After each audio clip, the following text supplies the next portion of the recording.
Let's talk about the economics of an integrated circuit.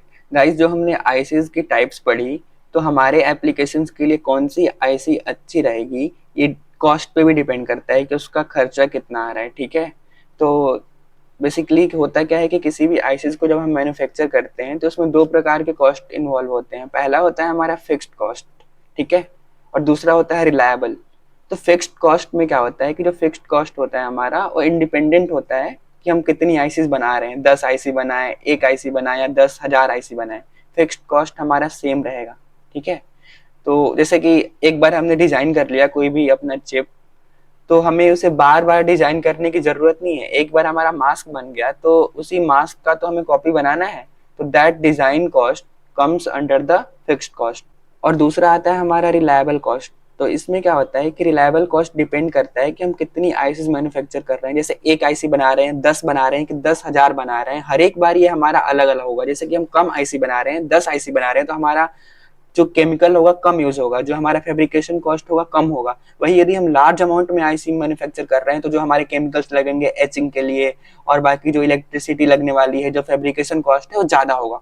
ठीक है, अब हम बात करते हैं एफपीजीए और स्टैंडर्ड सेल में कि दोनों में से कौन प्रॉफिटेबल रहता है।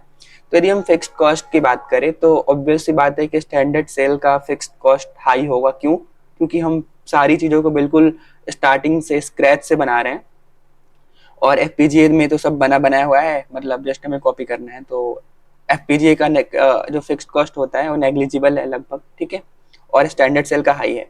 और यदि हम ओवरऑल बात करें तो जो एक एफपीजीए का कॉस्ट होता है सिंगल एफपीजी यूनिट का, वो ज़्यादा होता है compare to one standard cell. ठीक है, तो अब यहाँ पे एक ट्रेड ऑफ आता है कि भाई हम तो कौन सा यूज़ करें। तो बेसिकली ट्रेड ऑफ ये है कि यदि एक फिक्स नंबर होता है, ठीक है, यदि इससे तुम्हें कम अमाउंट में आईसी चाहिए, मतलब कम अमाउंट में आईसी चाहिए तुम्हें, तो तुम एक काम करो, एफपीजी का यूज कर लो। क्योंकि हम नहीं चाहते कि कम अमाउंट में आईसी चाहिए, उसके लिए हम इतना एफर्ट्स करें, फिर से डिजाइन को बनाए स्क्रैच से स्टैंडर्ड सेल में। ठीक है, और हाँ, यदि उस नंबर से हमें ज्यादा आईसी चाहिए, मतलब कि हमें ज्यादा आईसी जरूरत है मार्केट में, तो हम बोलते हैं ठीक है भाई, तुम स्टैंडर्ड सेल बना लो, और प्रॉफिटेबल भी होता है। ठीक है, सो या कि हमें कम अमाउंट में चाहिए तो तुम एफपीजी यूज कर लो, ज्यादा अमाउंट में आईसी चाहिए तो तुम स्टैंडर्ड सेल वाला यूज कर लो, दैट विल बी प्रॉफिटेबल।